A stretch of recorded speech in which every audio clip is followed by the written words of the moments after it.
হরে কৃষ্ণ। সবাই বলো হরে কৃষ্ণ। তো একটা পাগলাখানা ছিল, সেইখানে একটা জেলের মতো পাগলাখানা। তো সেখানে চিন্তা ভাবনা করলো যে অনেকদিন তো চিকিৎসা হলো, এবার ছেড়ে দেওয়া যাক। আর যারা পাগল তাদেরকে রেখে দাও, আর যারা ভালো হয়ে গেছে তাদের ছেড়ে দাও। কি করলো, একটা জালির মতন দিল। জালির মতো মানে ওর ভিতর প্রচন্ড ফুটা, সব জায়গায় ফুটা।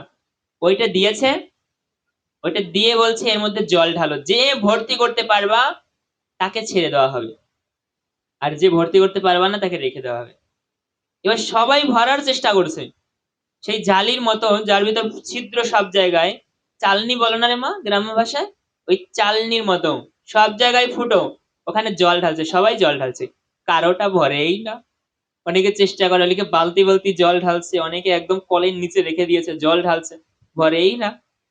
এবার যারা বুঝতে পারে যে না, এটা কোনোদিনও ভরবেই না, মানুষ তারা মনে করে যে তাহলে এ ঠিক হয়ে গেছে, কারণ এ বুঝতে পেরেছে। আর যে পাগল সে ভরার চেষ্টাই করবে, ভরতেই থাকে। আর যে পাগল না, সে বোঝে এটা কোনোদিনও ভরবে না। ঠিক তেমনি আমরা সবাই পাগল, আমরা সবাই ভরার চেষ্টা করি, আমরা সবাই চেষ্টা করি আমার এই খাবারের ইচ্ছাটা যেন পূর্তি হয়ে যায়, ভালো খাবার পাই, একটু ভালো সাজতে পারি যেন, একটু ভালো নাচতে পারি যেন, একটু ভালো গান গাইতে পারি যেন, একটু পেটের টেস্টটা একটু ভালো খাবার জন্য পড়ে, কারো যেন একটু হাত ধরে, ইত্যাদি ইত্যাদি কত ইচ্ছা থাকে না রে। এই সব ইচ্ছা হচ্ছে ওই ছিদ্রের মতো, ওই ছিদ্রের মধ্যে যতই জল ঢালো ভরবে আর না। তাই যারা বুঝতে পারে যে আমরা যতই ইন্দ্রিয় তর্পণ করি, যতই খাই, আমাদের ক্ষুধা কখনো মিটবে না, বলছে কিভাবে মিটবে, উপায় দিয়েছেন।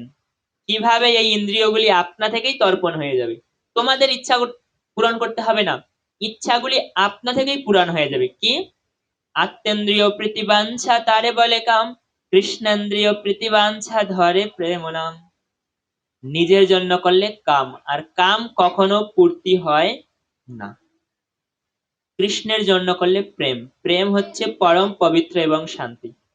তাই যদি কৃষ্ণের জন্য কোনো কিছু করা হয়, তাহলে সেটা হবে প্রকৃত শান্তি, এবং আমাদের ইন্দ্রিয়গুলি আপনা থেকেই তর্পণ হয়ে যাবে। খাবারের ইচ্ছা, তারপরে কি আছে আরো, জিহ্বার ইচ্ছা, চোখের সুন্দর জিনিস দেখার ইচ্ছা, এই সমস্ত ইচ্ছা আস্তে আস্তে দূর হয়ে যাবে। কিসের মাধ্যমে? ভগবানের সেবার মাধ্যমে।